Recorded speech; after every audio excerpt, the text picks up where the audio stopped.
Florida, good morning.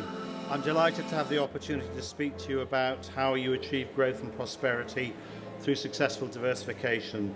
Over the next 20 minutes or so, I want to talk generally about best practice of farm diversification in Wales and how important I think it is to the national economy and to you as individual farmers.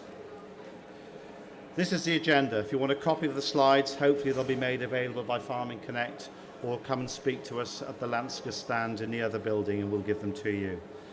I've structured this first to introduce myself and to give you some confidence that I know what I'm talking about. I then want to set the current context around why I believe diversification is becoming increasingly important, especially for those farmers who have not done it yet or are not considering it yet. I'll then talk a bit about accepting the need for change, as my experience of working with farmers over the last 10 years is that many are resistant to change. However, the fact that you're all here possibly suggests that I'm preaching to the converted. I'll then list 6 key sequential actions that I think are needed to achieve growth and prosperity. That's what I think represents best practice. The penultimate part of my presentation gives you my high-level opinion of where I think good diversification opportunities still exist in Wales. They don't hear it at the back. Sorry about this. Use that. Hi, is that better? Thank you. I wish someone was okay. Sorry. So the penultimate part of my presentation focuses on opportunities which I think still exist in Wales where there's no market saturation. I'll also briefly list some key themes which I think are really important for you to consider whatever you're going to do. I'll summarize what I've talked about, and if we have time, I'll take some questions.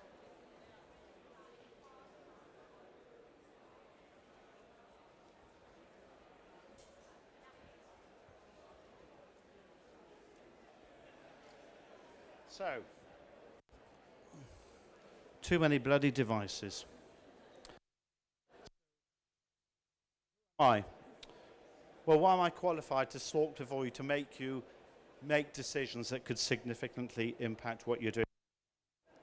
Ironically, my father was a farmer and he got out of farming when the Common Agricultural Policy came in. He didn't want anyone to tell him what he should grow on his farm or to whom he should sell it to. The farm I grew up on near Tenby still has livestock, but it also now has a solar farm. It's got an organic veg scheme. It's got tourism accommodation, and it runs quad bike activities. Pembrokeshire in the late 70s and 80s was very parochial and isolated. So after studying management at university, I went to London and did various management things. Reasonably successfully, I think, and for about 12 years I was involved with growing businesses and managing change. I relocated to Whitland in 1990. The internet arrived, and it meant I could live and work on the right side of the Severn Bridge. And I wanted my 3 children to grow up in an area where they would have country values. The experience of being in London gives me great perspective of how and what non-rural metropolitan customers want. Bear in mind that the vast majority of your end customers are city dwellers. I continued to work away for 3 years until Twin Towers happened. Within a month, due to a meltdown in the city, I'd lost my job. I had to reinvent myself, and after much research and trial and error, I started to advise small businesses in Wales.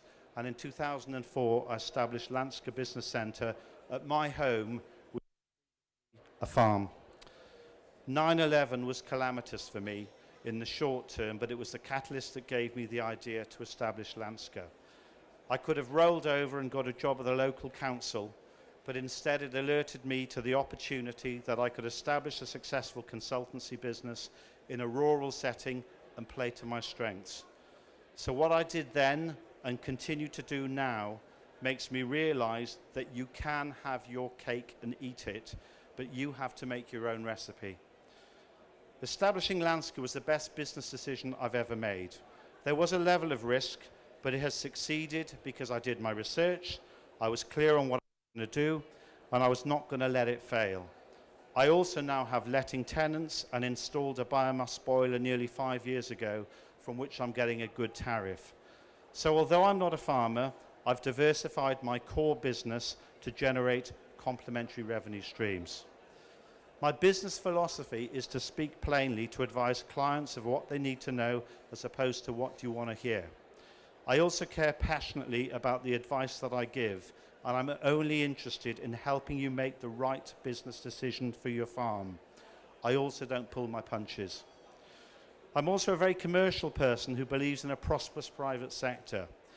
Although I'm very fortunate to work with Farming Connect and other business programs, I too get very frustrated with the bureaucracy that we all have to deal with. In my opinion, there are 3 languages in Wales: Welsh, English, and public sector. Implicit in my approach is helping clients to understand the processes and terminology that you may have to deal with. Trust me when I say that Farming Connect is one of the best programs in Wales compared to others that I work on. Landsker operates out of an old working parlour. You can read for yourself about our achievements and scale, but in the last 5 years I've probably advised over 400 Welsh farmers about how to diversify and what to do. The rest of my presentation focuses on what I've learned during this period and represents what I believe is best practice to achieve prosperous diversification.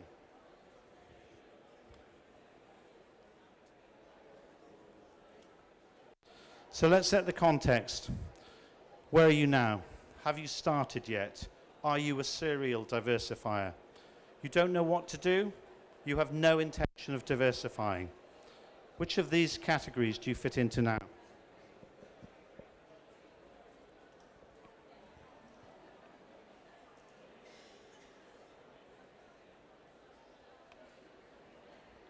You'll recognize that you need to be the person that's above the clouds with a clear view so that you can see what's coming and you know where you're going. It's my sad experience that there are many Welsh farmers who still have their head in the sand or are bedazzled by the conflicting bright lights. The business of farming is changing. Those that are left behind are likely to fail. We would all like more certainty about what to do now in such a dynamic environment, which you cannot influence, but you will massively influence what you do. However, there are clear signals and themes which have been emerging for some time, which indicates the way farming is going. Some of you may be familiar with the term transformational change. Transformational change has happened previously, for example, in the coal sector as we move away from fossil fuels and with the arrival of email. Look what that's done to the post office. It's my opinion that it's now farming's turn. The headings listed are significant individually, but they're all happening now, and collectively their impact is going to transform how and what you do on your farm in the future. I know many farmers who are really worried about the future. But I also know many who are excited about the opportunity that will arise. During periods of major change, there is always much publicity around those that fail, but there's less attention towards those that succeed. It's my belief that despite the challenging times we are in, and will go through over the next few years, there will be as many winners as well as losers. How you interpret these signals and themes and either avoid them or take advantage of them will determine the extent to which you'll win or lose. I'm going to move on quickly from these graphs because I'm mindful of time.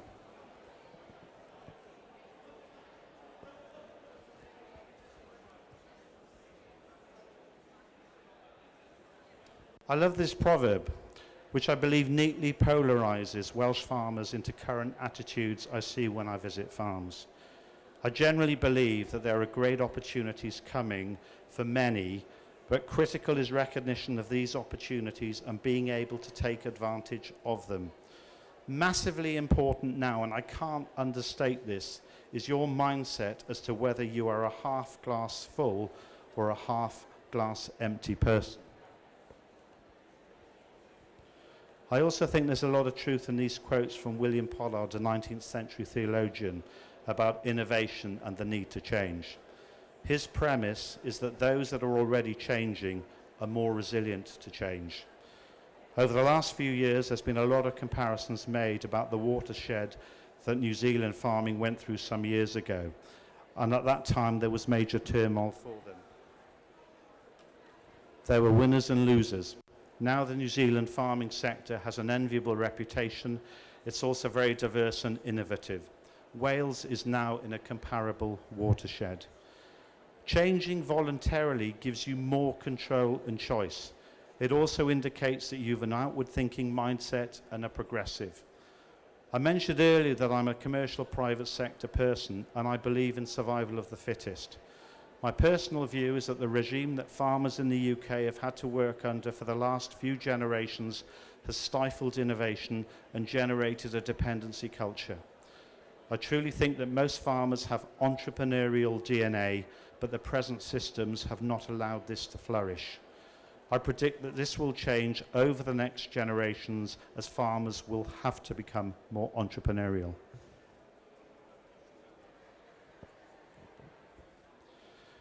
To diversify successfully, you have to first accept that your current position is no longer tenable.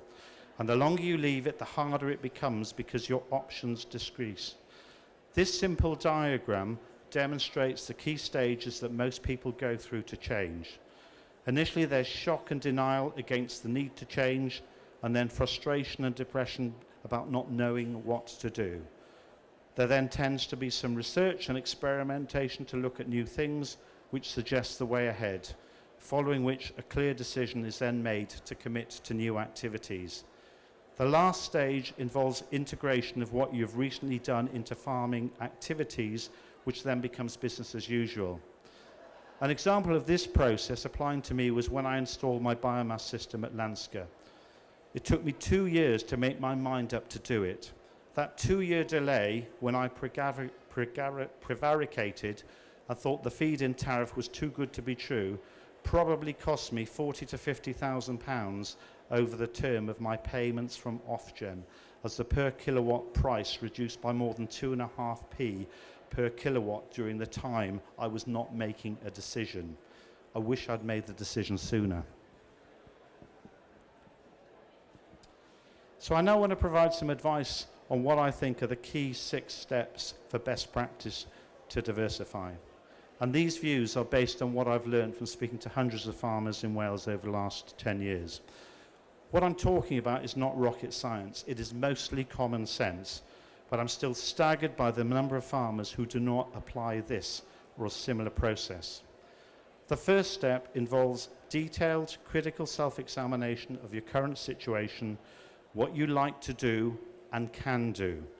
Initially, you should try and honestly answer the 10 questions posed. Once you're clear on your starting point, the next stop involves defining your farm vision for the future. Write this down. Articulate this in words. Seeing something written rather than keeping it in your head makes it more tangible and achievable. Try and answer these 7 key questions. If you can't answer all of these questions, then your vision is flawed and needs changing. Taking the next step of undertaking detailed research may help to crystallize that vision. This third step often runs in parallel with creating your vision. Do your research. Do not reinvent the wheel unless what you're doing is so innovative there are no comparisons. It's highly unlikely that there are others out there who are already doing what you now plan to do.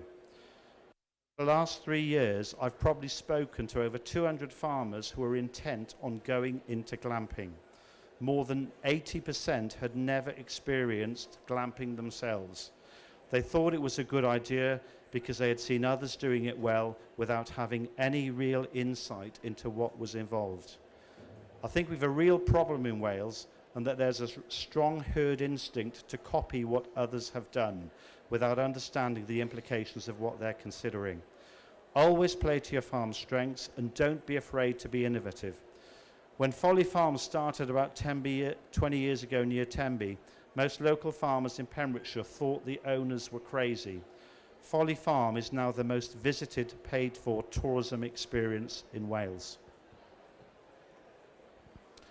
Fourth stage, prepare a business plan, especially where diversification is planned, which may involve investment in new assets, statutory consents, and new skills and resources. I think it's really important to create a business plan, especially if you're going to be using assets for other reasons. Outside of the farming sector, most other businesses, they're going to buy new assets or change use of their assets, they will automatically do a business plan. Many farmers are millionaires. Many of you plead poverty, and often a lot of you don't use the wealth that you've accumulated on your balance sheet to make more wealth. Making money is easy. When you have money, it's easy to make more money.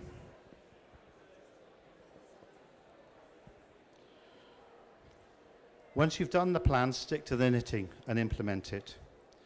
Successful diversification takes time, and it's important to hold your nerve.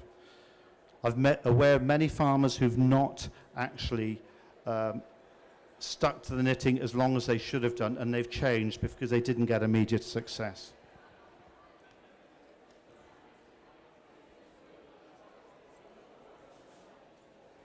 Also, be prepared to change your plan. Your world will change every day after the date of the publication of your plan. Don't be afraid to change and make minor adjustments according to what changes there may be on your farm or elsewhere. This cycle demonstrates the typical process. It's about continuous change and improvement. I mentioned Folly Farm a moment ago. They're unrecognizable to what they were when they were started 20 years ago. They're now embarking on a multi-million-pound tourism village so they can accommodate families who want to visit. In another year's time, they'll be doing something else. So I'm often asked, what are the current or likely farm diversification trends and which are the best options to pursue? I'm delighted to be asked that question, but there is no simple answer. Every situation is different, and what works for one farmer may be completely inappropriate for another. However, what I've is my thinking on where core opportunities still exist in Wales, but it's horses for courses. There are other things, but these are the main themes. I remain very confident for tourism and international tourism marketplace in Wales, irrespective of what happens with Brexit. Wales is punching above its weight, and it is becoming a world-class destination. I'm also really surprised there are not many distinct farm brands that are using their locality to sell their produce to either local businesses or further afield. Also, we have many fantastic food producers in Wales, and a huge amount of them are still reliant on getting their products from the wrong side of the Severn Bridge.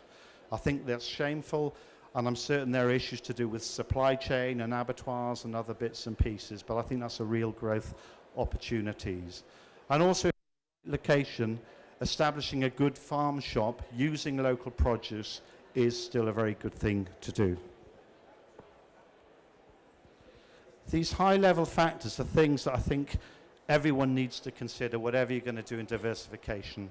Ignore these at your peril. The world is changing, and your ability to recognize what's happening outside will largely influence what you're going to do. The most important one on that list is the top one.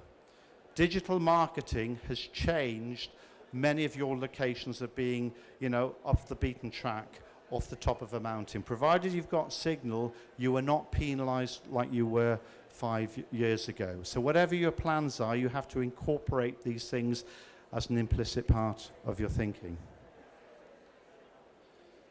So that basically is a summary of what I've spoken about. I'm sorry it's a rush. There's a copy of our slides. If you come to the stand, we're very happy to email it to you. Thank you for your time. I've probably told you what you know already, or possibly endorsed what you think you know. And if you've learned something, then that's the purpose of this presentation. So thank you for your time. Diolch yn fawr iawn.